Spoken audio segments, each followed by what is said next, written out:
২৮ বছর পর বিশ্বকাপে ফিরছে অস্ট্রিয়া। প্রত্যাবর্তনের শুরুটাও হয়েছে স্বপ্নের মতো।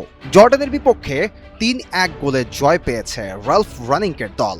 এবার যে গ্রুপে নিজেদের দ্বিতীয় ম্যাচেই বিশ্ব চ্যাম্পিয়ন আর্জেন্টিনার মুখোমুখি হচ্ছে তারা। আজ ডালাসে যারা জিতবে তারাই চলে যাবে নকআউট পর্বে। ফিফা বিশ্বকাপের এবারের আগে ৭ বার অংশ নেওয়া অস্ট্রিয়া শেষবার বিশ্বকাপ খেলেছিল ১৯৯৮ সালে। উরুগুয়েতে অনুষ্ঠিত প্রথম বিশ্বকাপে অংশ না নিলেও ৪ বছর পর ইতালি ১৯৩৪ বিশ্বকাপে অস্ট্রিয়া ছিল শিরোপার অন্যতম দাবিদার। ১৯৩১ সাল থেকে টুর্নামেন্ট শুরু হওয়ার আগ পর্যন্ত ২৮ ম্যাচে মাত্র ২টি হারের রেকর্ডের কারণে তারা ওয়ান্ডার টিম নামে পরিচিতি পেয়েছিল। সেবার তারা সেমিফাইনালে পৌঁছেছিল ফ্রান্স ও হাঙ্গেরিকে হারিয়ে। তবে সেমিফাইনালে স্বাগতিক ইতালির কাছে ১-০ গোলে হেরে তাদের স্বপ্ন ভঙ্গ হয় এবং তৃতীয় স্থান নির্ধারণী ম্যাচে জার্মানির কাছে ৩-২ গোলে পরাজিত হয়ে তারা চতুর্থ স্থান অর্জন করে।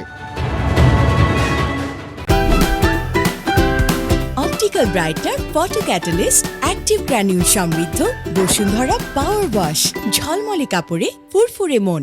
অস্ট্রিয়ার শক্তির কথা বলতে গেলে সবার আগে আসবে ডেভিড আলাবার নাম। দেশটির ইতিহাসের অন্যতম সেরা এই ফুটবলার ক্লাব পর্যায়ে বায়ার্ন মিউনিখ ও রিয়াল মাদ্রিদের হয়ে জিতেছেন অসংখ্য শিরোপা। আলাবা প্রতিপক্ষের জন্য বড় হুমকি। আর্জেন্টিনার নজরে শুধু আলাবাই নন, থাকবেন রোমানো স্মিডো। ভের্ডার ব্রেমেনের এই মিডফিল্ডার গত বুন্দেসলিগা মৌসুমে করেছেন ৪ গোল ও ৮ অ্যাসিস্ট। অস্ট্রিয়ার আক্রমণ ভাগের অন্যতম প্রধান শক্তি তিনি।